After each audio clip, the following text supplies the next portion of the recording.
வணக்கம் ஃப்ரெண்ட்ஸ். இன்றைக்கி நம்ம கேகே நான் ஸ்பெஷலில் என்னென்னு பார்த்தீங்கன்னா ஈஸியான ஹோம்மேட் லட்டு எப்படி செய்யலாம் பார்க்கலாம் வாங்க. இதற்கு தேவையான பொருட்கள்: ஒரு கப் கடல மாவு, ஒரு கப் சீனி, அதற்கு அரை கப் தண்ணி எடுத்திருக்கேன். இது சர்க்கரை பாகு செய்கிறதுக்கு. ஒரு டீஸ்பூன் நெய், ஒரு 5 முந்திரியும் ஒரு 5 கிறிஸ்மஸ் பழமும் 2 ஏலக்காய் பொடித்தது. ஃபஸ்ட்டு ஒரு பவுலில் கடலை மாவு எடுத்துக்கலாம்.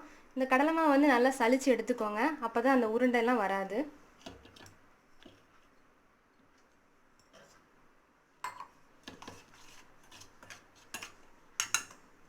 இதில் கொஞ்சம் கொஞ்சமாக தண்ணி விட்டு அப்படி மிக்ஸ் பண்ணிக்கலாம்.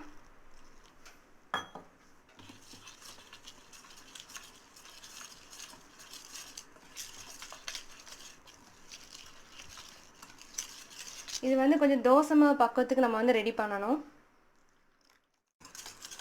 லம்ஸ் எதாவது இருந்தால் கூட நீங்கள் உடச்சி விட்டுக்கோங்க. இப்போ இந்த மாவு நல்லா மிக்ஸ் பண்ணியாச்சு. இதில் லம்ஸ் எதுவுமே இல்லை. இந்த மாதிரி கன்சிஸ்டன்சியில் வரணும். தூக்கி ஊற்றினா இந்த மாதிரி வர மாதிரி. இப்போ ஸ்டவ் ஆன் பண்ணி பேனில் எண்ணெய் ஊற்றிருக்கேன். எண்ணெய் இந்த லட்டு செய்கிறதுக்கு நல்லா சூடாகணும்.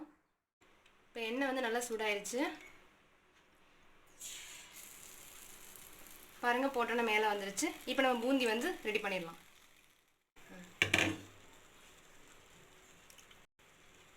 இப்போ பூந்தி தட்டுற தட்டு வச்சு அதில் அப்படி ஊற்றிக்கோங்க. தேய்க்கக்கூடாது.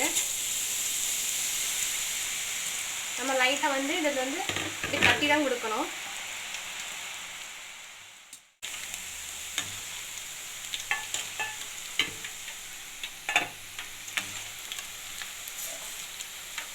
நான் இதுக்கு ஃபுட் கலரோ மஞ்சத்தூளோ எதுவுமே சேர்க்கல. இதுவே உங்களுக்கு நல்ல ஒரு கலர் கொடுத்துரும். இந்த ஸ்டேஜில் நம்ம எடுத்துக்கலாம். அப்போ தான் பூந்தி பிடிக்க நல்லாயிருக்கும்.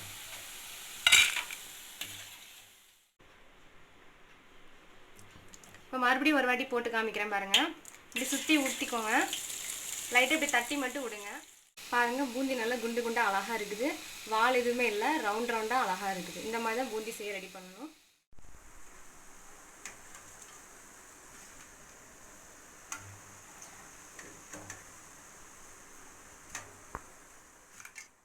இப்போ பூந்தி ரெடி ஆயிடுச்சு. நம்ம சர்க்கரை பாகு ரெடி பண்ணிடலாம். ஒரு பேனில் 1 கப் சர்க்கரை போட்டுக்கோங்க. இந்த 1 கப் சர்க்கரைக்கு அரை கப் தண்ணி ஊற்றிக்கோங்க.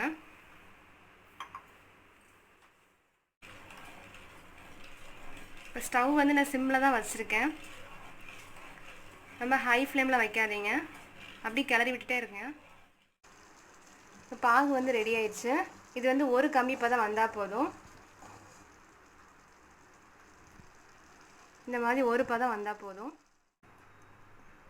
ஸ்டவ் ஆஃப் பண்ணியாச்சு. இந்த பாகு ஹீட்டாக இருக்கும் போதே இந்த பூந்தி எல்லாத்தையும் உள்ளே போட்டுக்கலாம்.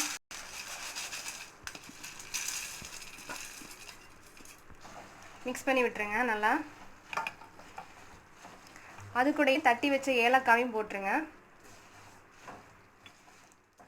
இது எல்லாத்தையும் நல்லா மிக்ஸ் பண்ணி ஒரு 5 நிமிஷம் அப்படியே விட்டுருங்க. இப்போ 5 நிமிஷம் ஆயிடுச்சு. பாகு பார்த்தீங்கன்னா இந்த சைடு பாருங்கள், இந்த மாதிரி வரும். இந்த ஸ்டேஜில் கொஞ்சமாக எடுத்து ஒரு ஜாரில் போட்டு நம்ம அரைச்சிட்டு வந்துடலாம். ஏன்னா இந்த மாதிரி உருண்டையாக இருக்கும்போது நமக்கு உருண்டை பிடிக்க முடியாது. ஸோ அரைச்சோன்னா பிடிக்கிறது கொஞ்சம் ஈஸியாக இருக்கும்.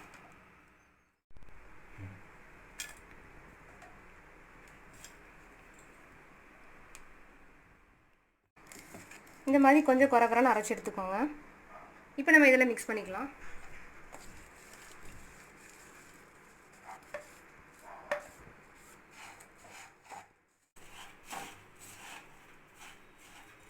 ஓகே, இதை அப்படியே இறக்கி வச்சுட்டு ஸ்டவ் ஆன் பண்ணி ஒரு சின்ன பேன் வச்சுக்கலாம்.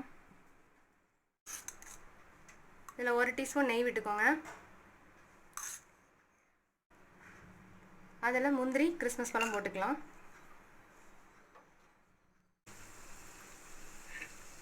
இது ரொம்ப ஃப்ரை பண்ண வேண்டாம், நார்மல் ஸ்டேஜுக்கு இருந்தால் போதும்.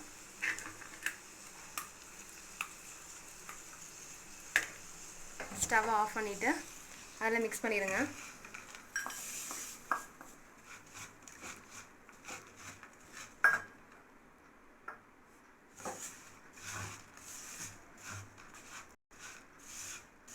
இது கொஞ்சம் சூடு ஆறுனதும் நம்ம வந்து லட்டு பிடிக்க ஆரம்பிச்சிடலாம்.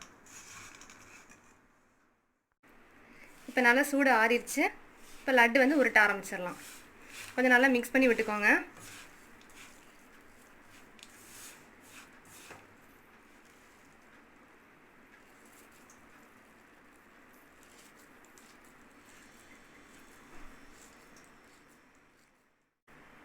பாருங்கள், சூப்பரான நம்ம வீட்டு லட்டு வந்து ரெடி ஆயிடுச்சு. இதில் வந்து நான் எந்த ஃபுட் கலரும் மிக்ஸ் பண்ணலை. ஹோம்மேட் லட்டு, குண்டு குண்டாக லட்டு ரெடி.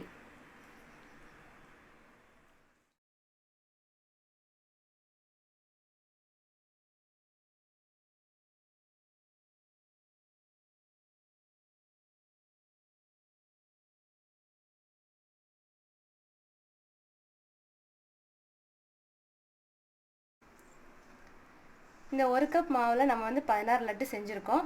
இது வந்து 1/2 கிலோ லட்டுக்கு ஈக்குவலாக இருக்குது. நீங்கள் வீட்டில் செஞ்சு பார்த்துட்டு எனக்கு கமெண்ட் பண்ணுங்கள். மறக்காமல் நம்ம சேனலை சப்ஸ்கிரைப் பண்ணுங்கள்.